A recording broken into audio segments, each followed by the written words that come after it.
ایک دفعہ ایک آدمی نے میرے اوپر بڑی چڑھائی کی، تم تبلیغ والے منافق ہو، کہتے کچھ ہو کرتے کچھ ہو، تمہارے قول اور فعل میں بہت فرق ہے، بہت۔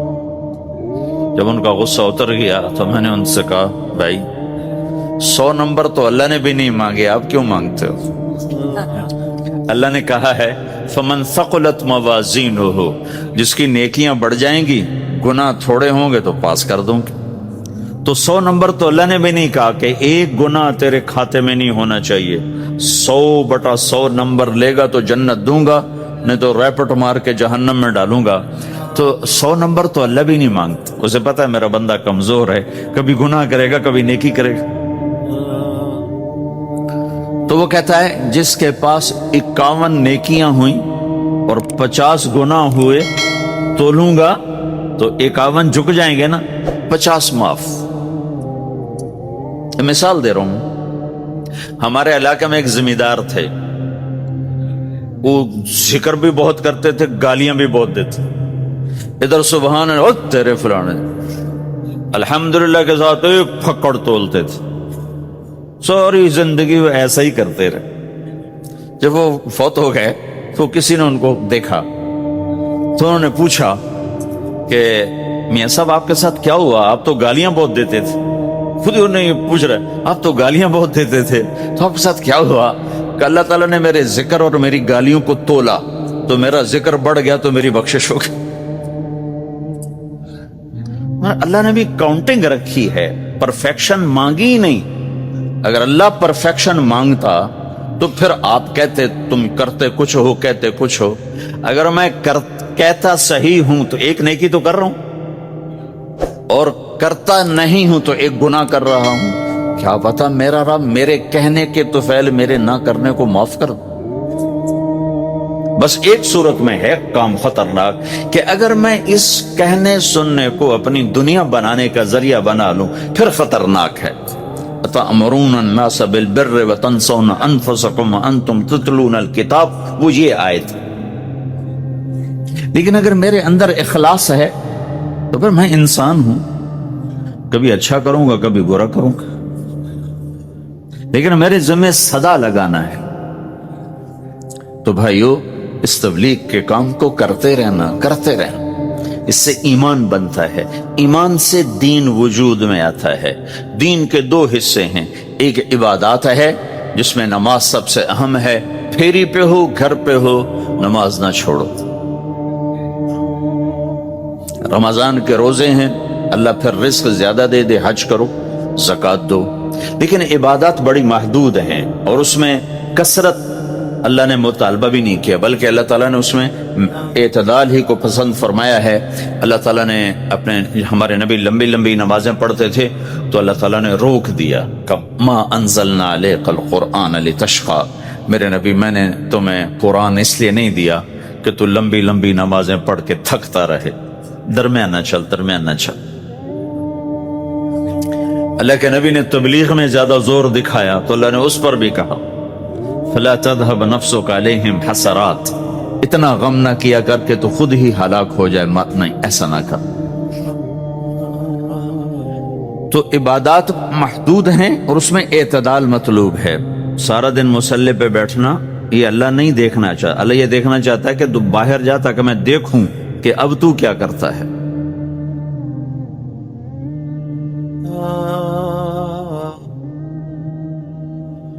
دوسرا حصہ اس کا اخلاقیات ہے، آپس کی معاشرت ہے۔ دین جو اثر انداز ہوتا ہے وہ معاشرت سے اثر انداز ہوتا ہے، عبادت سے نہیں، عبادات سے نہیں۔ عبادت تو مسجد کے اندر ہے یا مصلی پر گھر کے اندر ہے، روزہ اندر کی چیز ہے، حج بیت اللہ میں ہے، زکوٰۃ مسلمان کو دی جاتی ہے۔ تو دنیا میں دین پھیلنے کے لیے اور اپنوں کو دین کے قریب کرنے کے لیے جو سب سے بڑا عمل ہے وہ بھائیو اچھے اخلاق۔ یہ دوسرا حصہ میں آج بیان کرنا چاہتا ہوں۔ اللہ کے نبی نے فرمایا ایو اور الاسلام اوثق، مجھے بتاؤ اسلام کا سب سے مضبوط عمل کیا ہے؟ تو صحابہ نے کہا الجہاد، یا رسول اللہ جہاد۔ اسلام کا سب سے مضبوط عمل کیا ہے؟ صحابہ نے کہا جہاد، تو آپ نے کہا وحسن وما هو به، ہاں جہاد بہت اچھا عمل ہے لیکن سب سے بڑا عمل نہیں ہے، سب سے مضبوط عمل نہیں ہے۔ انہوں نے کہا جی الصلاۃ، نماز، تو ہم نے کہا ہاں وحسنۃ وما هي بها، نماز بھی بہت اچھی چیز ہے لیکن وہ نہیں جو میں پوچھ رہا ہوں، سب سے اعلیٰ، سب سے اوپر، سب سے مضبوط نہیں۔ تو انہوں نے کہا جی الحج، حج، تو آپ نے کہا حج بھی بہت اچھا عمل ہے لیکن وہ نہیں جو میں نے پوچھا ہے۔ پھر صحابہ نے کہا جی روزہ، آپ کا روزہ بھی بہت اچھا ہے لیکن وہ نہیں جو میں نے پوچھا ہے۔ تو پھر صحابہ نے کہا یا رسول اللہ پھر آپ ہی بتائیں، ہمیں تو نہیں پتا۔ تو ہمارے نبی عبادات سے اوپر لا رہے ہیں، اپنے ساتھیوں کو عبادات پہ قائم کر دیا۔ ہر آدمی نمازی بن چکا ہے، ہر آدمی روزے دار بن چکا ہے، ہر آدمی مالدار زکوٰۃ دینے والا بن چکا ہے، اور ہر آدمی حج کا جذبہ پیدا کر چکا ہے۔ اب آپ ان کو اخلاق پہ لانا چاہتے ہیں، چونکہ اسلام کی تکمیل اخلاق سے ہے۔ اسلام کو تشبیہ دی گئی ہے گھر کے ساتھ، بنی الاسلام علی خمس، تو بنیا کا لفظ عمارت پر بولا جاتا ہے، تو اسلام کی بنیاد میں ہے کلمہ، نماز، روزہ، حج، زکوٰۃ۔ اگر اس مسجد کی بنیادیں بھر دی جائیں تو اس کو مسجد تو نہیں کہیں گے نا، ہاں جی بنیادیں ڈال دی ہیں، چھت ڈالنی ہے، جب چھت پڑے گی تو پھر یہ مسجد کہلائے گی۔ تو اسلام کی بنیاد قائم ہو چکی تھی، اب آپ چھت ڈالنا چاہتے تھے۔ چھت کیا ہے؟ وہ اچھے اخلاق ہیں، تو اب آپ ان کو اوپر لا رہے ہیں، اوپر لا رہے ہیں۔ تو آپ نے جب پوچھا تو انہوں نے وہی کہا جو انہوں نے ابھی سیکھا تھا، نماز، روزہ، جہاد، حج، لیکن آپ نے سب کی نفی کر دی، نہیں یہ بھی نہیں، یہ بھی نہیں، یہ بھی نہیں، یہ بھی نہیں۔ اچھا یا رسول اللہ آپ بتائیں، تو آپ نے فرمایا ان اوثق عرى الاسلام الحب للہ والبغض للہ، اسلام کا سب سے مضبوط عمل وہ آپس میں اللہ کے لیے محبت کرنا ہے۔ اسلام کا سب سے مضبوط عمل وہ آپس میں اللہ کے لیے محبت کرنا ہے۔ اسلام کا سب سے مضبوط عمل وہ محبت ہے، اللہ کے لیے بغض ہے، اللہ کے لیے محبت ہے، یہ اسلام کا سب سے مضبوط عمل ہے۔ تو بھائیو، یہ چھوٹا سا معاشرہ اسلامی بن جائے، اس کے لیے بنیاد میں نے پہلے بتا دی، اب چھت بتا رہا ہوں، وہ ہیں اچھے اخلاق۔ اللہ تعالیٰ نے جب ہمارے نبی نے نماز لمبی پڑھی تو اللہ نے کہا درمیانی پڑھو، میں نے ابھی بتایا۔ تبلیغ میں دکھ زیادہ جھیلا تو اللہ نے کہا درمیانہ چلو، لیکن جب اللہ کے نبی نے اخلاق بلند کیے، اخلاق، تو اس پر بھی اللہ تعالیٰ فرماتا میرے نبی ذرا اتنا نرم نہ ہو، تھوڑا سا سختی دکھا، آنکھیں دکھا، تھوڑا شوشاں کر۔ تو میرے رب نے کیا کہا؟ واہ، میرے رب نے آپ کے اخلاق کی جیسی تعریف کی ہے، آپ کے کسی عمل کی ایسی تعریف نہیں کی۔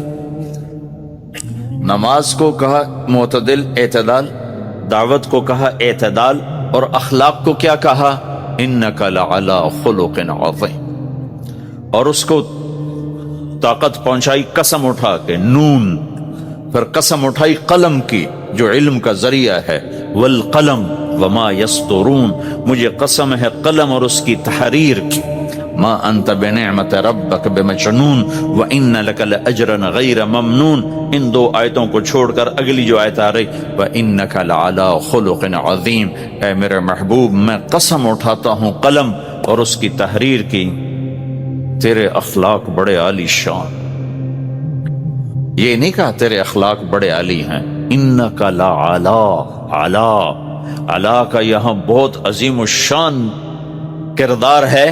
علا یہ بتا رہا ہے کہ اے میرے نبی، جتنے اخلاق تصور کیے جا سکتے ہیں وہ سب تیرے تابع ہو چکے ہیں، اور تو ان پہ سوار ہو چکا ہے، تو ان پہ چھا چکا ہے۔ علا چھا جانے کے لیے ہوتا ہے کہ تمام اخلاق تیرے غلام ہو چکے۔ ایک دفعہ آپ نے فرمایا اچھے اخلاق 360 قسم ہے، 360 قسم، 360 صفات کا مجموعہ اچھے اخلاق. کوئی ایک صفت کسی کو مل گئی تو جنت میں چلا جائے گا. تو ابو بکر رضی اللہ عنہ سامنے بیٹھے تھے, کہنے لگے یا رسول اللہ افی منہا شیء, ان 360 میں کوئی میرے اندر بھی کچھ ہے؟ تو آپ نے کہا تیرے اندر سارے کا سارا, کوئی کمی کوئی پورے. یہ آپ نے اور کسی کو نہیں کہا, صرف آپ نے یہ ابو بکر سے فرمایا کہ ابو بکر تیرے اندر پورے اخلاق 360. تو بھائیو, آپس کی محبت اور اچھے اخلاق یہ اسلام کا سب سے چوٹی کا سبق, سب سے اعلیٰ درجے کا سبق. ابن خراش ایک بزرگ گزرے ہیں, اس کے زمانے میں, حجاج کے زمانے میں, ان کی سچائی بڑی مشہور تھی. ان کے 2 بیٹے حجاج کے خلاف بغاوت میں جنگ لڑی, پھر وہ بھاگ گئے, پھر وہ چھپتے چھپاتے گھر آ گئے. CID نے بتا دیا کہ ابن خراش کے بیٹے آ گئے. حجاج نے کہا آج ابن خراش کے سچ کا امتحان ہوگا. اس نے ان کو کھانے پہ بلایا, ویسے نہیں, کھانے پہ بلایا, کوئی ماحول نہیں بنایا تفتیش کا, انویسٹیگیشن نہیں, کھانے پہ بلایا. کھانا کھاتے کھاتے ابن خراش آپ کے بچے وہ ہمارے خلاف لڑے تھے, کہ وہ بھاگ بھوگ گئے, کہ ان کی خیر خبر ہے؟ تو وہ ہنس پڑے, کہنے لگے حجاج زندگی موت تو اللہ کے ہاتھ میں, گھر بیٹھے ہوئے آ گئے, پہنچ گئے. کہا سلام کرتا ہوں, سلام کرتا ہوں, آپ کو آپ کے بچے گفٹ کرتا ہوں. اگر آپ جھوٹ بولتے تو آپ تینوں کی گردن اڑا دیتے. سلام کرتا ہوں, آپ کو آپ کے بچے مبارک ہو. کہ میرے نبی نے کہا میرا امتی ہر عیب کر سکتا ہے, جھوٹ نہیں بول سکتا, دھوکہ نہیں دے سکتا. میرے امتی سے ہر گناہ ہو سکتا ہے, جھوٹ نہیں بول سکتا, دھوکہ نہیں دے سکتا. دیکھو میرے دفتر, میرے ملک کے بازار, میرے ملک کی منڈیاں, دھوکہ اور خیانت اور بددیانتی چند ٹکوں کے پیچھے, چند ٹکوں کے پیچھے. میرے بھائیو, میں جس قوم کے پاس کربلا کی تاریخ ہو وہ جھوٹ بولے, وہ خیانت کرے, وہ نماز چھوڑے, زیر خنجر بھی یہ پیغام سنایا ہم, سب کچھ ذبح کروا دیا, لیکن سچائی کو نہیں چھوڑا. حالانکہ یزید کی بیعت کرنے میں استغفار کا راستہ موجود تھا, مدینے جا کے توبہ کر لیتے, اور جنت کی سرداری تو پہلے ہی مل گئی تھی. آپ گرمی میں بیٹھے ہو, میں گرمی میں بیٹھا ہوں کہ اللہ معاف کر دے, لیکن کیا پتہ اللہ معاف کرے نہ کرے. لیکن یہ تو وہ شہزادے ہیں جو ماں کا دودھ پیتے تھے, تو اللہ نے کہ نبی نے کہا حسن اور حسین جنت کے نوجوانوں کے سردار ہیں. حسن پیدا ہوئے, آپ نے کہا علی کیا نام رکھا؟ کہا جی حرب. کہا نہیں نہیں حسن. پھر حسین پیدا ہوئے, کیا نام رکھا؟ کہا جی حرب, لڑاکا. کہا نہیں حسین. پھر فرمایا اللہ نے یہ 2 نام میرے بچوں کے لیے بچا کے رکھے تھے, آج تک کسی کو یہ نام نہیں ملے میرے بچوں کے لیے.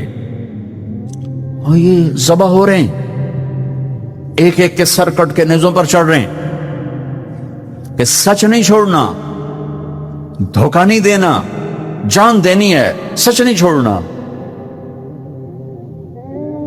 چلو وہ تو بڑے عالی مقام اہل البیت تھے, آپ کو یزید کے بیٹے کی نہ سنو, معاویہ بن یزید 22 برس کی عمر میں حکمران بن گیا, کیونکہ اس کا باپ 41 سال کی عمر میں مر گیا.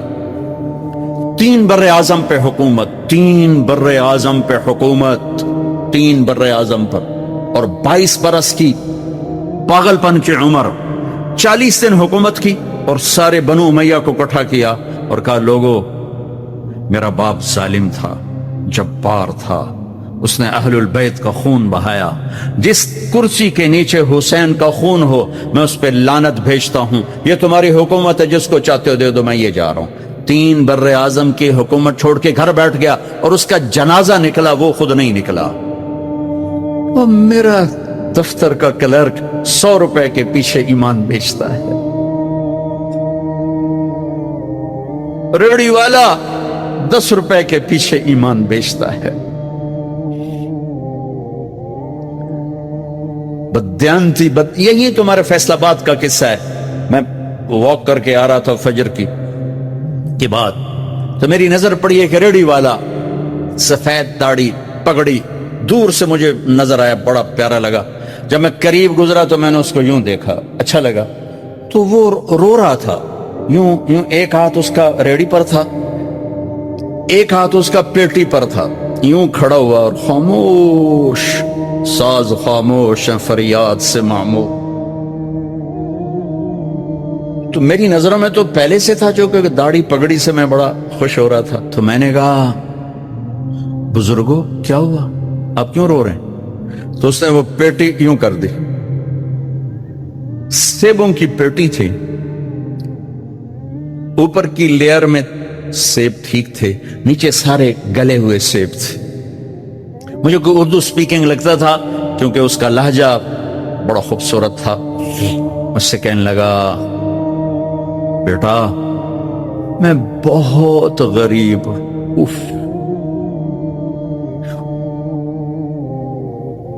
اس نے جو بہت کے اوپر جو زور دیا نا، مجھے لگا جیسے میں چھری سے میرا کلیجہ کاٹ دیا۔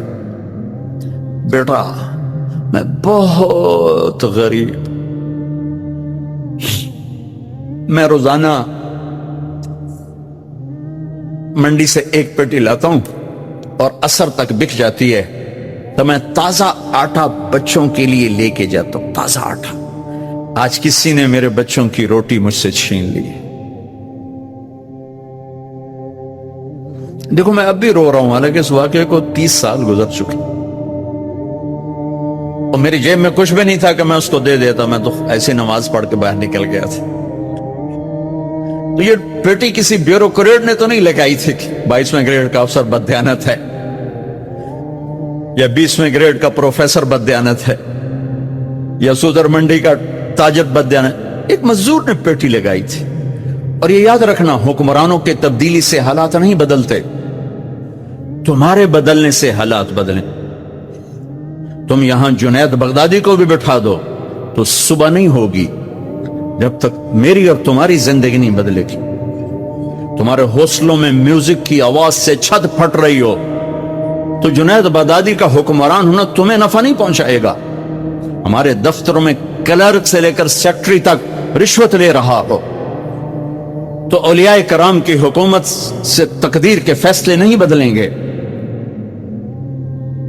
بنو امیہ کے حکمران ظالم تھے، لیکن اسلامی فتوحات کا دائرہ پھیل رہا تھا چونکہ عوام اللہ کے بڑی محبت کرنے والے تھے، اللہ پہ مرمٹنے والے تھے، اللہ پہ قربان ہونے والے تھے۔ میرے بھائیوں، اپنے آپ کو بدلنے سے شروع کرو۔ چھوٹا سا وظیفہ بتایا، سچ اور دیانت، سچ اور دیانت، چھوٹا سا وظیفہ اپنے سے شروع کرو۔ سیاستدان برے ہیں، پہلے کون سے اچھے رہیں؟ حکمران برے ہیں، وہ برا ہے، وہ برا ہے۔ اگر تم اوروں کی برائی دیکھو گے تمہیں کوئی اچھا نظر ہی نہیں آئے گا۔ اپنی برائی دیکھو گے تو تمہیں سارے اچھے نظر آئیں گے۔ تجھے کیوں فکر ہے اے گل دلے صد چاک بلبل کی، تو اپنے پیرہن کے چاک تو پہلے رفو کر لے۔ اوروں کی کمیاں نہ دیکھو، اپنی دیکھو۔ اپنے من میں ڈوب کر پا جا سراغ زندگی، دل دریاں سمندروں ڈوگے کون دلاں دیاں جانے ہو، وچے بیڑے وچے جھیڑے وچے ونج مہانے ہو۔ اپنے اندر اپنے عیب تلاش کرو، تمہیں سارے اچھے نظر آئیں گے۔ یہاں سے جاؤ، سچائی لے کر جاؤ، دیانت لے کر جاؤ۔ یہ حکمرانوں کے قانون نافذ کرنے سے سچ نہیں آتا، حکمرانوں کی دیانت نافذ کرنے سے دیانت نہیں آتی۔ تیرا دل حکمران ہوگا سچائی کے ساتھ، دیانت کے ساتھ، تب دیانت ہوگی۔ میرے عزیزو، اپنی زندگی کو خوبصورت بنانا ہے اور اللہ کو خوبصورت نظر آنا ہے۔ اپنے حبیب کی زندگی اپناؤ اور سچائی اور دیانت۔ اور ایک آپ کے گھر کی زندگی سے متعلق بات ہے، اپنے گھروں میں محبت کی فضا قائم کرو۔ خاوند اور بیوی محبت کی فضا بناؤ، ماں باپ اولاد محبت کی فضا بناؤ، دفتر یونیورسٹی آفیسز کلاسز محبت کی فضا بناؤ۔ شدت اور سختی اور ٹانٹنگ اور طنز یہ زندگیوں کو ویران کر دیتے ہیں۔ میرے نبی نے محبت کا سبق سکھایا، میرے نبی نے محبت کا درس دیا۔ میرے نبی نے فرمایا اسلام کا سب سے مضبوط عمل وہ آپس میں اللہ کے لیے محبت کرنا ہے۔ اسلام کا سب سے مضبوط عمل وہ آپس میں اللہ کے لیے محبت کرنا ہے۔ محبت کرنا سیکھو، نہ مذہب کے نام پہ لڑو، نہ سیاست کے نام پہ لڑو، نہ کرسی پہ لڑو. اختلاف کرو، لڑو نہیں. اختلاف کرو، لڑو نہیں. اور خاص طور پر مذہبی تقسیم کا شکار نہ ہو. مسلمان بن کے رہو، کسی فرقے کا ٹائٹل اپنے سینے میں سجا کے نہ نکلو. مسلم بن کے چلو. جو تمہارا عقیدہ ہے، جو تمہارا مسلک ہے، میں آپ کو سلام کرتا ہوں، میں اس کی عزت کرتا ہوں. لیکن میں یہ کہتا ہوں اوروں کے لیے جنت کا راستہ بھی کھلا رکھو، کشادہ رکھو. صرف ہم نے جانا ہے، اور کوئی جنت میں نہیں جا سکتا. تے ویلی جنت دا اللہ چار پاؤنے. ہر فرقے والا کہہ رہا بس اسی جنتیاں، باقی تو سارے دوست کی. اللہ کی جنت بڑی وسیع ہے. کھلا سین، کھلے دل رکھو. مسلم بن کے رہو، مسلم بن کے رہو. سب کے لیے دل کشادہ رکھو. کسی تعصب کا شکار نہ ہو. کسی فرقہ واریت کا حصے دار نہ بنو. کسی فرقہ واریت پر مشتمل تقریر کو نہ سنو، ورنہ تم بچے بہک جاؤ گے. قرآن خود پڑھو، قرآن خود پڑھو. ترجمہ پڑھو، لکھے ہوئے ہیں. اپنے نبی کی سیرت پڑھو، لکھی ہوئی ہے. خود پڑھو، تمہیں پتہ چلے گا کہ یہ ممبر سے صحیح بیان کیا جا رہا ہے یا غلط بیان کیا جا رہا ہے. یہ امت کو توڑنے والا ہے کہ جوڑنے والا ہے. چونکہ مذہبی تعصب کی آگ زرعی یونیورسٹی سے نہیں اٹھی، وہ گورنمنٹ کالج، گورنمنٹ یونیورسٹی سے نہیں اٹھی، وہ فیصل آباد کے 8 بازاروں سے نہیں اٹھی. یہ آگ ممبر سے بھڑکائی گئی ہے. اس کے قصوروار پروفیسر نہیں ہیں، عوام نہیں ہیں. اس کے قصوروار ممبر والے ہیں. ممبر والے جو ممبر محبت کے لیے تھا، وہی ممبر نفرت کی آگ آگ آگ. تقریر نہیں ہوتی، شعلے نکل رہے ہوتے ہیں، اور اس میں گھر نہیں جلتے، بدن جل رہے ہیں، ایمان جل رہے ہیں. اور یہ اس حد تک نفرت ہے کہ ایک دوسرے کو سلام بھی نہیں کرتے، ایک دوسرے کے پیچھے نمازیں بھی نہیں پڑھتے. تو بھائیو، میرے عزیزو، اس نفرت کے ساتھ اللہ کی قسم ہم اللہ کی نظروں سے گر جائیں گے. جو تمہارا عقیدہ ہے پکے رہو. کسی کو ذلیل نہ سمجھو، کسی کو جہنمی نہ کہو، کسی کو حقیر نہ کہو، کسی کو جھٹ سے کافر نہ کہو. یہاں تو منڈی لگ گئی ہے. وہ بھی کوئی خوشیاں ہے جس مال پر فقر کا ڈر ہو. وہ بھی کوئی مال ہے جس صحت کے پیچھے بیماریاں ہو. وہ بھی کوئی صحت ہے جس محبت کے پیچھے نفرتیں ہو. وہ بھی کوئی محبت ہے. اور جن گھروں میں اجڑ جانا ہو، جہاں مکڑیوں کے جالے تن جاتے ہو. بڑے بڑے محل ذرا جا کر دیکھو تو صحیح، آج وہاں مکڑیوں کے جالے ہے. مینڈکوں کا گھر ہے، چوہوں کا گھر ہے، مکڑیوں کا راز ہے. اور یہ اس پر راج کرنے والوں کو آج کیڑے کھا گئے، اور ان کیڑوں کو اگلے کیڑے کھا گئے، اور وہ کیڑے بھی مر گئے ہوں گے، اور ان کی قبریں اکھیڑ دی گئی ہوں گی. دنیا کا فاتح اعظم چنگیز خان کی آج قبر کا پتہ نہیں. دنیا ہماری محنت کا میدان نہیں، ہم تو اللہ کا گیت گاتے ہیں. یہ تھا نا گودو پہلوان مرحوم، وہ رائیونڈ آیا، میں راون میں پڑھتا تھا. یہ وہ شخص تھا جس نے سارے عالم کو چیلنج کیا تھا اور اسے کوئی گرا نہ سکا. تو میں نے جب اسے دیکھا تو نہ وہ کھڑا ہو سکتا تھا نہ بیٹھ سکتا تھا. اسے سہارے سے اٹھایا گیا، سہارے سے بٹھایا گیا. تو یہ کائنات نے اکھاڑے میں لا کر اعلان کیا، جسے کوئی نہ ہرا سکا اسے وقت کے پہیے نے ہرا دیا. اسے وقت کے بے رحم پہیے نے، رات و دن کی گردش نے ایسا چت کیا کہ اٹھنے کے قابل نہ رہا. یہاں موت کا ناچ جاری ہے. یہاں ہر قدم پر زندگی ہار رہی ہے اور لگاتار ہار کھا رہی ہے. ہر قدم پر موت جیت رہی ہے. جب موت پنجے گاڑتی ہے تو وہ سکندر تھا یا چنگیز تھا، وہاں دارا تھا یا ہلاکو تھا، تیمور تھا، ذوالقرنین تھا یا دانیال تھا، سب اس کے ہاتھوں شکست کھائے اور خاک ہو گئے. مصطفیٰ زیدی ایک ڈپٹی کمشنر مر گیا تھا تو اس کا پوسٹ مارٹم کیا. میں اس وقت لاہور میں تھا. اس وقت کی بات ہے. تو اخبار والوں نے لکھا تھا وہ مصطفیٰ زیدی جو جہاں سے گزرتا تھا خوشبوؤں کے حالے ساتھ لے کر گزرتا تھا. آج جب اس کی قبر کو کھولا گیا تو سارے قبرستان میں اس کے جسم کی بدبو سے کھڑا ہونا مشکل ہو رہا تھا. جس انسان کا عزم ایسا ہونے والا ہے، کچھ تو سوچنا چاہیے نا ہمارے دن رات کیا مسائل ہے. مولانا طارق جمیل صاحب کے والد کا رونا. میرے والد صاحب کبھی کبھی رویا کرتے تھے. ہم نے ان سے جانا کس کام آیا. ایک بیٹی فیصل آباد ہے، ایک لاہور ہے. تو ہر وقت تبلیغ میں رہتا ہے، چوتھا ڈاکٹری میں کبھی کہیں رہتا ہے. ہم دونوں اکیلے رہ گئے ہیں. مجھے بھی کبھی کبھی رونا آ جاتا تھا.